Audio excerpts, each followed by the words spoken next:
Welcome back to the Red Combat. It's your boy Chesco. I'm here with Matthew today. We just finished watching UFC 308 Holloway. I'm sorry, Topuria versus Holloway. If you can see it on our faces, we're a little depressed. We didn't get the we didn't get the results that we wanted, but you know we'll march on. We'll figure out a way to live. We'll be all right. We'll be all right. It's a We'll be on to the Chimaev versus Whittaker fight. So to continue about what we were talking about, who's getting Duplessis next? Sorry, there's nobody else. Chimaev is getting Duplessis or Strickland, whoever wins, because it seems like that's the next fight: Strickland versus Duplessis in South Africa. Wouldn't you want to see Chimaev, Alex? No, absolutely not. Alex is huge. It's hard to take down these big, tall guys that are good. I feel like this guy could take down King Kong. I honestly do too, but I am still fucking curious, man. Like, because you're talking about a brick of a human. Let's talk about the fight itself, which there's not much to talk about. Not much to talk about. It was a reaping. It was a sad night. It was a sad night. Like the Reaper got reaped. For lack of a better yeah. Thank God you said it that way. Yeah, good job. Good job. I thought about it. I really did. I was like, you know what? There's a perfect little plug right here. And I'm sorry, Whitaker. You are definitely in my top 5, no question, of all time. I love Robert Whittaker, and I got text messages from E.T. and Isaiah. They both say the same. What a sad day. It's so sad, man. They're favorites. They're just people that we love, and we don't love them any less at this point. It just it sucks. You put your pride onto certain people, and Robert Whittaker is like he's a goat of the division, of class, of fighting skill and well-roundedness. But there are specialists at certain things, hence the Alex Pereiras, even the Adesanyas and the obviously Chimaev and Nurmagomedov. Father Time is undefeated, man, and I want to make this clear. It has nothing to do with Khamzat Chimaev. Like, I'll probably feel this way about Khamzat Chimaev in 8 years, in 10 years, because eventually somebody's gonna beat him, right? Yeah. So, but right now it's like Robert Whittaker. I remember when I first got into UFC. The first pay-per-view that I really watched like that, and it was Yoel Romero versus Robert Whittaker 1. And from that day on, I followed Robert Whittaker, and I've been a huge Robert Whittaker fan. And today it seems like the end. And well, I think people need to come up with the correct game plans for these guys, and I think they're having to adjust to the fact that you're getting somebody who's such a specialist at this particular thing, meaning wrestling, and then they are becoming proficient strikers that can bang with you standing up, and it just leaves too many things on the table. So it's like coming up with these game plans, which I think some people have done well at creating. You have, which this is not a great example because he's more of an offensive wrestler, being Dominic Cruz, but you also have Sean O'Malley, I think, did pretty well with the takedown defense against Merab. However, Merab is just, again, another specialist that's not going to slow down. He's going to keep going forward. He gets your toe, you're going down, and then you stand back up, and he gets you back down. You block this move, and he switches to another move, and it's just this constant pressure. And I think it's so where Sean O'Malley was with that, I think, was in the transitionary period of learning how to stop these guys. So I think, for a while, the UFC really went to strikers being the champions, and wrestlers are making their way back up, and they're coming in and they're being undeniable because there's a transitionary period of figuring out how do I, every fight starts standing up. So striking is, you have to know how to do it, and being a specialist at it can make you, the world champion that everybody fears. But on that same token, I don't think we've ever seen a wrestler like this guy. Like, well, Khabib a little bit, but this guy just seems so explosive. And remember, he went up. My hope for Whitaker was like, Whitaker's a hell of a wrestler. He has been at 185 for years now. This guy is in his second 185 fight to an elite guy, and the first guy was Usman, who's really not a 185er. So, but I don't agree with that because I mean we had many wrestlers that were of that. You know, you had Uriah Faber back in the day. No, but Uriah Faber, no, they were dominant wrestlers. They were incredibly did you watch Uriah Faber before the UFC? Because he wasn't in the UFC. He was in WEC, and he ran through people. And before that, he was King of the Cage, running through people. And he made blood every fight. He is there. That's why you still see him everywhere, and everybody still treats him like a Hall of Famer because he is a Hall of Famer. No, absolutely. No, Uriah Faber. He beat everybody. Then he met Jose Aldo. You know, when he met Jose Aldo, it turned into a striker being the demon of the weight class. No, now you know, I understand. Nobody. But still, I'll push back that Uriah Faber was a great wrestler. However, it was a different style of wrestler. Like I don't mean that. I mean, he was a double legger, and you know this guy shoots from the opposite side of the cage. So did Uriah. I challenge you to go and look at some of these wrestlers because they do exist. It's just to see them at this weight class at this time that are so proficient at the other skills as well as you know there's certain type of grind that I think that we're seeing now with Merab and you know but Merab to me is not this type of wrestler either. To me, Merab's not as well, he is very strong. I mean, that was exactly what Sean O'Malley said. I think Sean O'Malley was having probably great success in camp, but then you feel what somebody feels like, you know, and you feel like, damn, that grip is, you know, something different. The squeeze, the unrelenting squeeze, you know, he doesn't let up after, you know, he's been holding you for 30 seconds and you think his arm's going to tire. And maybe it is tired, but he does not let up. And you're just like, I can't get him to loosen so I can get an underhook, so I can push him down my, you know, my For example, Merab, the Jose Aldo fight is incredibly, it's telling. He didn't land one takedown. But he never stopped shooting, right? Versus Peter Yan, didn't he shoot 40-something times? That's what I'm saying. That's the he new landed age like of 7. wrestlers. I think that's the new age of wrestlers. It's not about necessarily. But Chimaev is not like that. Of the success of takedown. Well, today he was. But she shot one and got it. No, what I mean is, Robert would stand back up, and he would immediately jump into the next move. And that's what I think that's where wrestlers are going today. Oh no, yeah. You're a wrestler. Like say, I am coach talking to said wrestler. You're a wrestler. So why are we switching? You know, from your wrestling to your striking against, say, a striker, like, say, today, Robert Whittaker. Great striker. His distance management's great. He's a good wrestler. Obviously not a great wrestler. But you see, what does he do? He's like, all right, take him down. He's going to get back up. When he gets back up, don't let him off. Take him right back down. And keep doing that. And, you know, how long could he do that is the question, but he didn't have to prove that. That's the difference, right? The difference. He didn't have to prove that. Merab could clearly do it the entire fight.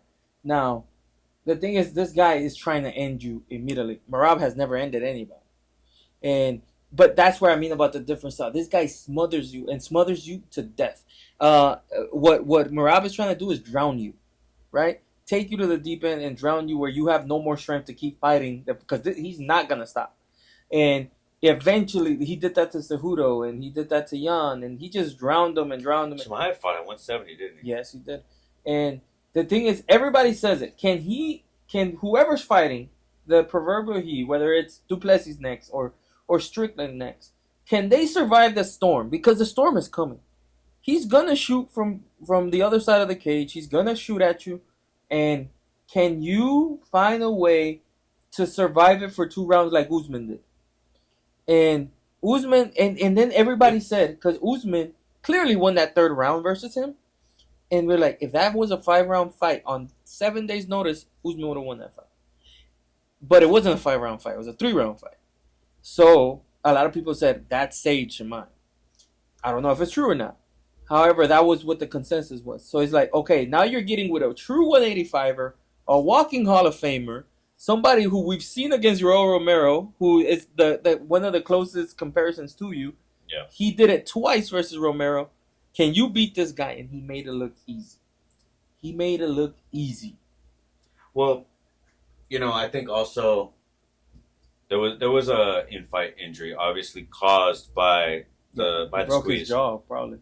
Yeah, broke it or dislocated it. So I mean, that could have been, he was grabbing it and he twisted and then the jaw dislocated. So it's not necessarily the squeeze. Yeah. It's not because say if he got it around him in a less kinetic transition, maybe the jaw would have been fine and he was tucked and there was a minute left, something like that. I think. Yeah, so maybe he would have survived and we could have seen more of a fight. So it was easy to get the takedown, but he wasn't making any real damage. He wasn't. You're right. So that being said, I think that is something that's still on the table for how easy was the fight really. Those transitions were, but he exploded, and how would he have been around 2 and 3? That's the question. And then the jaw injury, obviously he didn't choke him. No. He hurt the jaw. Did he hurt it because of his squeeze, or did he hurt it because of the scramble? We don't know. Did he beat him? No question. Did he have any inkling of the inability to finish him? No. I mean, it could have gone exactly the same way for the rest of the fight. We have no idea.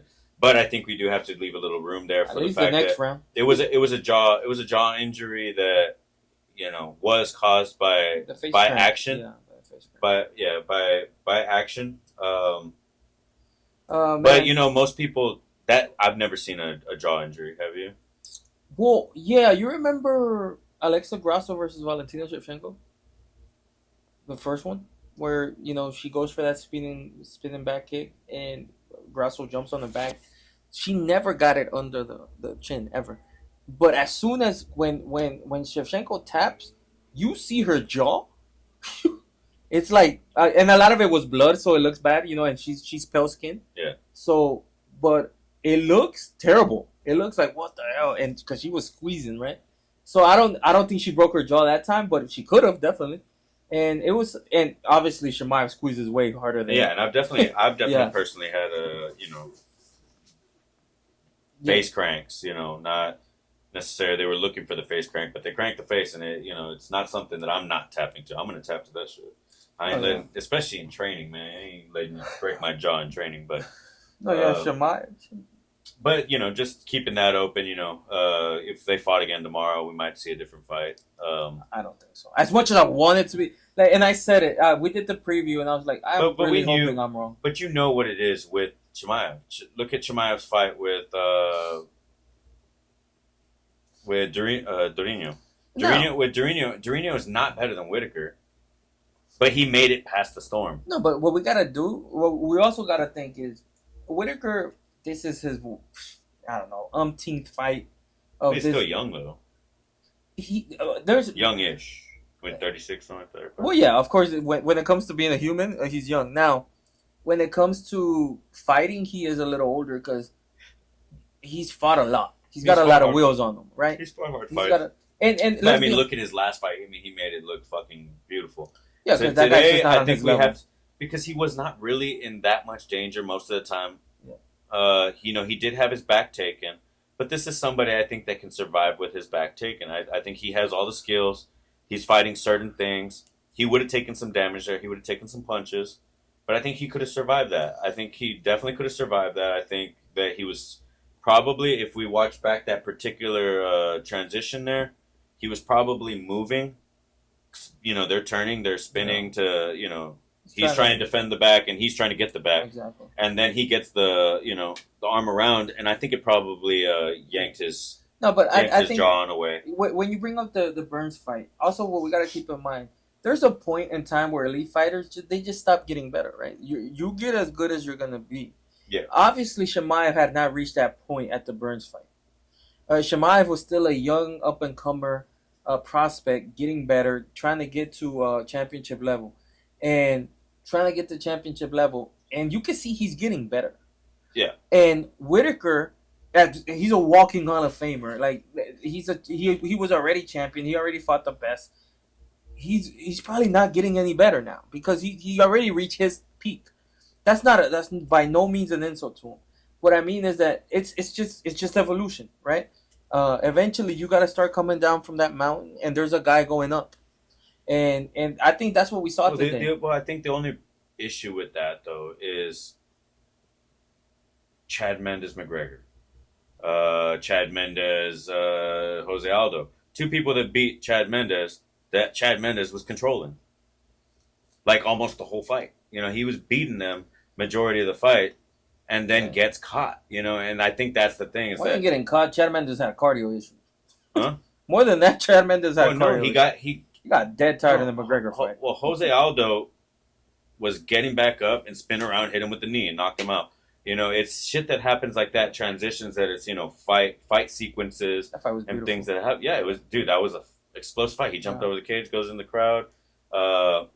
McGregor got pretty battered in that fight. Yeah, but gets up, catches him with a left hand or something, and then just puts him out, and walks off into the night. It's like, bro, these things happen, and I think something like that, obviously, very one-sided.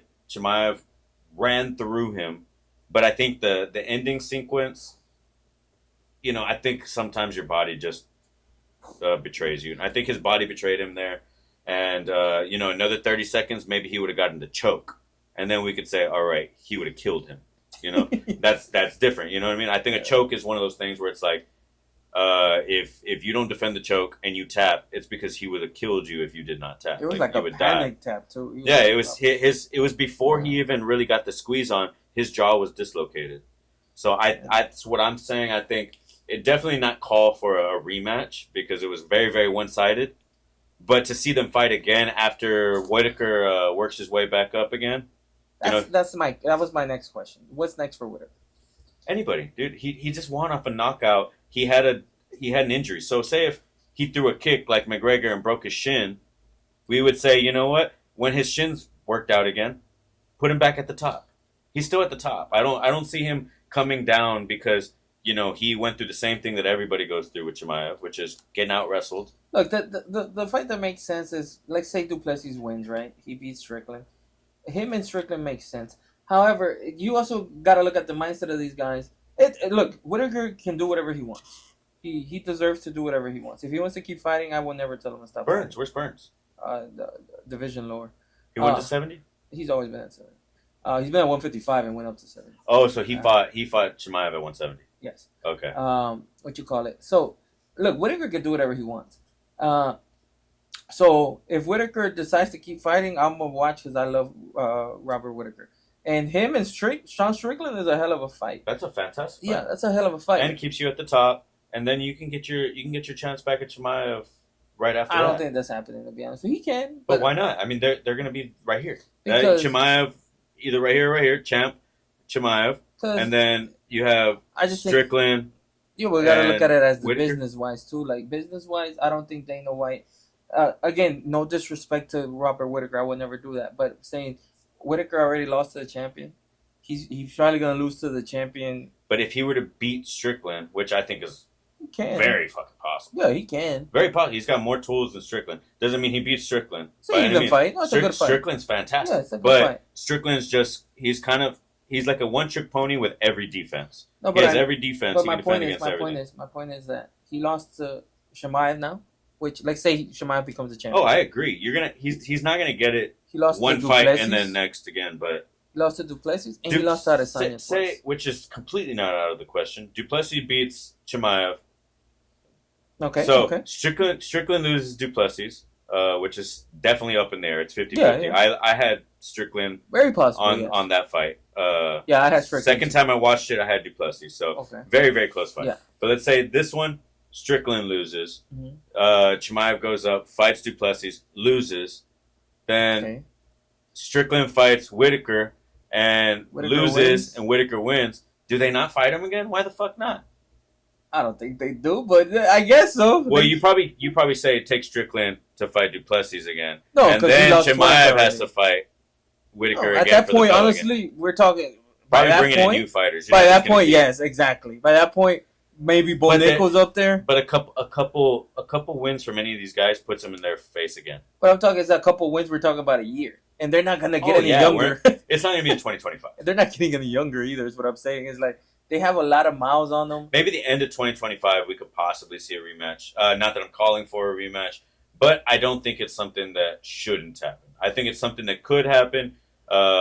Should it happen? Depending on where they go. Does Robert Whittaker, decline, or does Robert Whittaker say, I had a problem with my jaw. It happened. He was controlling me, but I was never in danger. He didn't hit me. I didn't really have any injuries, other than my jaw.